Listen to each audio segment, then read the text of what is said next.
Hello friend, welcome to IQ world. आज हम exercise 8.2 का इंट्रोडक्शन देंगे, क्योंकि एक्सरसाइज 8.2 बनेगा तभी जब आपको ट्रिगोनोमेट्री रेशियो का टेबल याद रहेगा, तभी आपका एक्सरसाइज 8.2 बनेगा।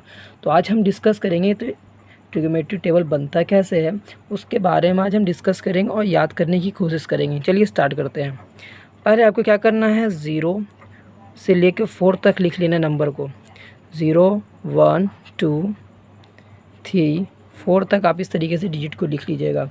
उसके बाद सभी में आप क्या कर दीजिएगा, 4 से डिवाइड कर दीजिएगा। 4 से सभी में क्या कर दीजिएगा, डिवाइड कर दीजिएगा। और डिवाइड करने के बाद सभी में स्क्वायर रूट चढ़ा दीजिएगा। क्या चढ़ा दीजिएगा, स्क्वायर रूट। सभी में आप स्क्वायर रूट चढ़ा दीजिएगा। सभी में स्क्वायर रूट चढ़ाने के बाद आप बताते हैं, देखिए क्या करना है। 0 का रूट जो होगा वो आपका 0 बाहर आ जाएगा, क्योंकि 0 का रूट अंदर नहीं रहता है। 0 कभी भी रूट के अंदर नहीं रहता है। और 0 बाय समथिंग कुछ भी रहेगा तो 0, मतलब डायरेक्ट हम 0 लिख दे रहे हैं, क्योंकि इससे बाहर आएगा 2 और 0 कभी रूट में नहीं रहता, 0 बाय समथिंग तो 0 ही हो जाएगा। इसका बात करते हैं 1, जो आपका स्क्वायर रूट से बाहर आएगा तो 1 ही हो जाएगा, क्योंकि 1 का स्क्वायर रूट 1 ही होता है। और 4 का हो जाएगा 2, तो सेकंड का आया 1/2। उसी तरह थर्ड का देखिए, ये रेशियो में कट जाएगा, 2 2 4, तो 1/2 आया। अभी बताया 1 कभी भी रूट के अंदर नहीं रहता है, क्योंकि वो बाहर खुद आ जाता है। तो ये 1 का 1 बाहर आ गया और 2 अंदर ही रह गया, तो आ गया √2 अंदर रह गया, ठीक है। उसी तरह 3 का पेयर नहीं है तो √3 अंदर ही रह गया। 4 का पेयर है, 2 2 4, तो 2 2 तो 1 2 बाहर आ जाएगा, तो √3/2। 4 से 4 कैंसिल, ये हो गया 1। हम बता चुके हैं कि 1 रूट से आसानी से बाहर आ जाता है 1 में। तो ये हमें जो लिखा है, ये किसका रेशियो लिखा है, थोड़ा आइडिया लगाइए। जी हाँ, ये रेशियो है साइन का। ये रेशियो किसका है, हमने साइन थीटा का ये रेशियो निकाला।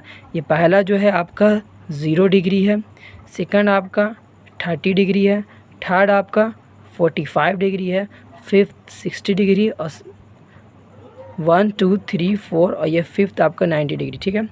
1 पहला 0 डिग्री का वैल्यू साइन का 0, साइन 30 का वैल्यू 1/2, साइन 45 का वैल्यू 1/√2, साइन 60 का वैल्यू √3/2, साइन 90 का वैल्यू 1।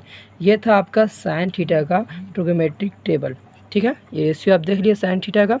अब हम बता दें कि कॉस थीटा का टेबल में फॉर्म करना आसान है, क्योंकि इसी का रिवर्स कर दिए। रिवर्स से लिखना शुरू कर दीजिए। 1, उसके बाद क्या है √3/2, उसके बाद क्या है 1/√2, उसके बाद क्या है 1/2, उसके बाद क्या है 0। जी हाँ, ये हो गया आपका कॉस का। Cos 0 1, cos 30 √3/2, cos 45 1/√2, cos 60 1/2, cos 90 0। जी हाँ, साइन का जो टेबल है इसी का आप रिवर्स कर दीजिएगा, रिवर्स करके लिख दीजिएगा, तो आपका हो जाएगा कॉस। क्या हो जाएगा, कॉस। अब हम बात करते हैं किसका, टैन का बात करते हैं। किसका बात कर रहे हैं, टैन। टैन थीटा जो होता है वो साइन अपॉन कॉस होता है।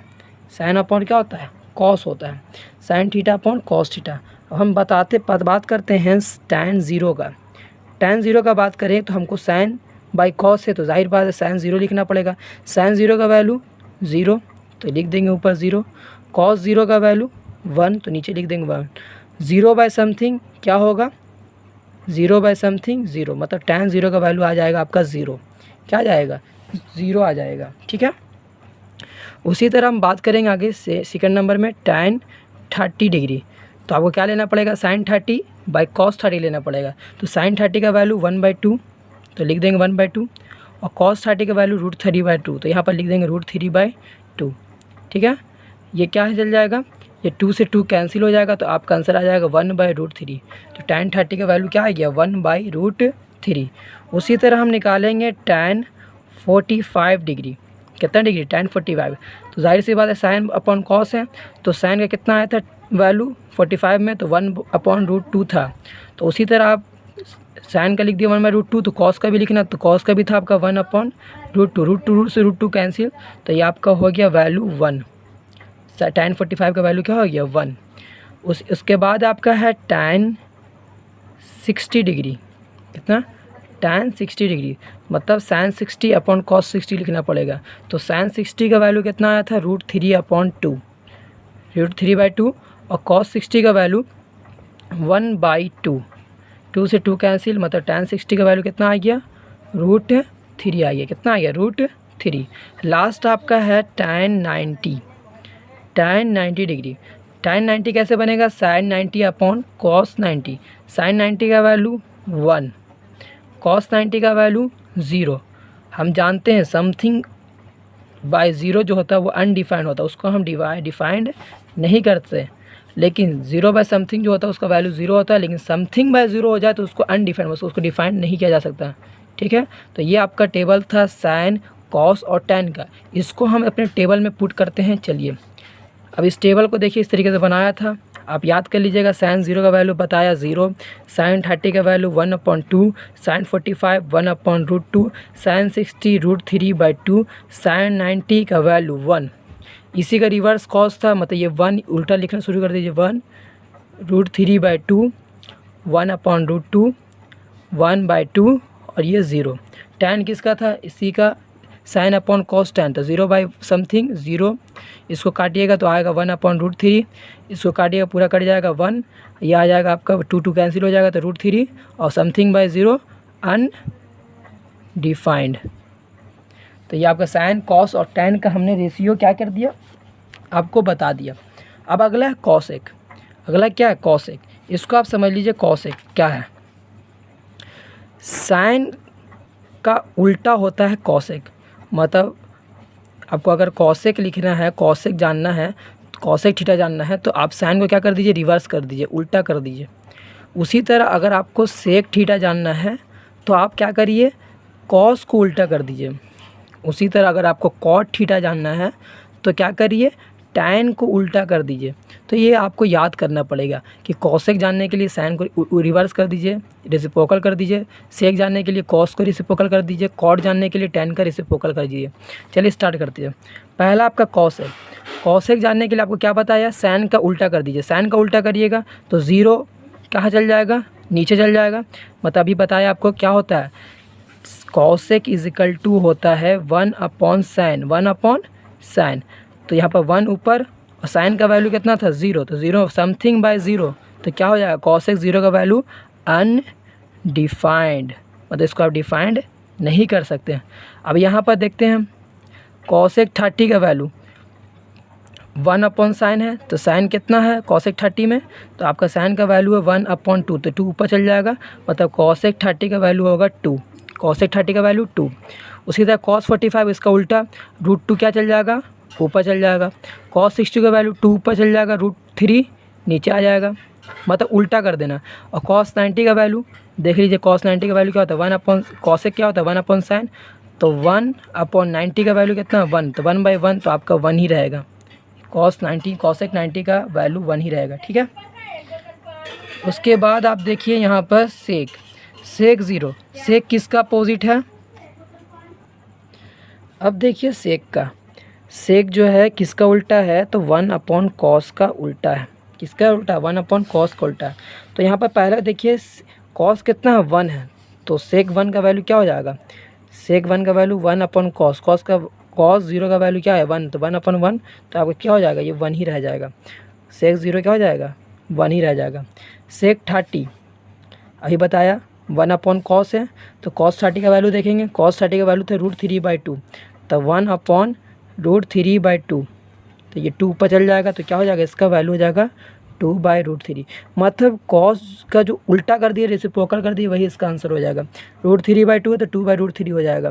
√2 नीचे है तो √2 क्या हो जाएगा? ऊपर चल जाएगा। 2 नीचे है तो 2 क्या चल जाएगा? ऊपर चल जाएगा। 0 इसका 0 और 1 का केस देख लीजिएगा। sec 90 का वैल्यू पता कर रहे हैं ना, sec 90 का वैल्यू हम बता चुके। sec किसका रेसिप्रोकल होता है? 1/cos का।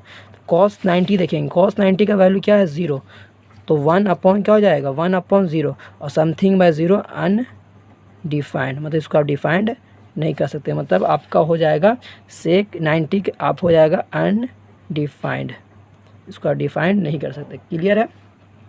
उसी तरह cot किसका रेसिप्रोकल है? तो tan का। cot किसका रेसिप्रोकल है? तो tan का। cot जो है 1/tan का रेसिप्रोकल है।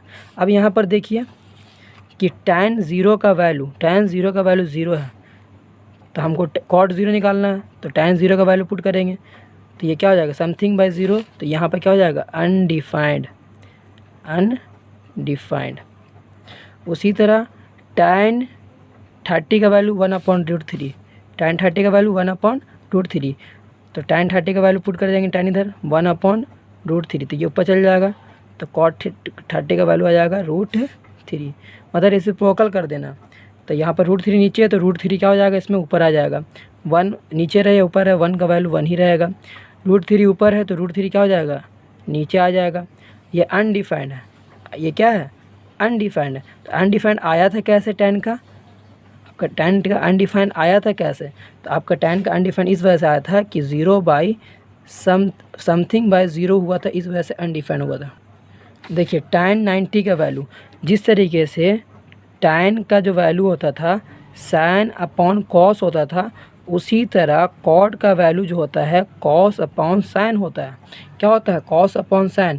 तो अभी हम tan 90 का बात कर रहे हैं तो cos ऊपर लिखेंगे, मतलब cos 90 देखेंगे, cos 90 का वैल्यू कितना 0 और tan 90 का वैल्यू 1, tan 90 का वैल्यू 1, 0 बाय समथिंग, मतलब यहाँ पर आपका cot 90 का वैल्यू क्या हो जाएगा 0 हो जाएगा। एक बार जल्दी रिकैप कर लेते फिर से।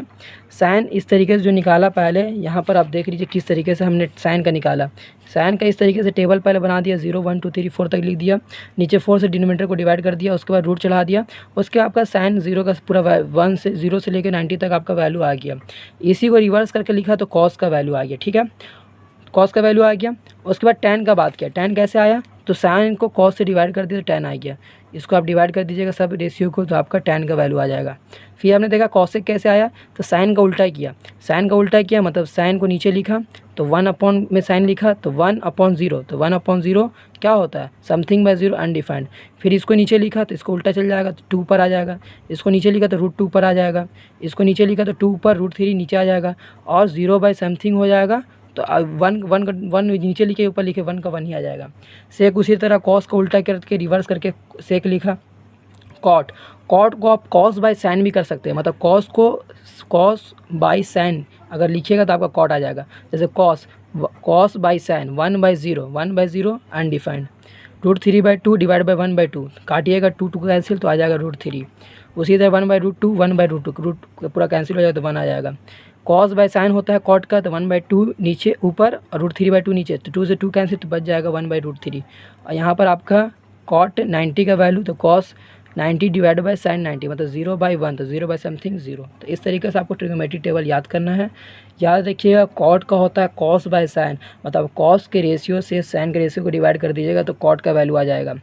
उसी तरह आपको tan का निकालना तो साइन को कॉस से डिवाइड करिएगा तो tan आ जाएगा, ठीक है, या इस tan का रेसिप्रोकल कर दीजिए तो कॉट आ जाएगा। जो भी करना आप इजीली कर सकते हैं। तो ये आपका ट्रिग्नोमेट्रिक टेबल है।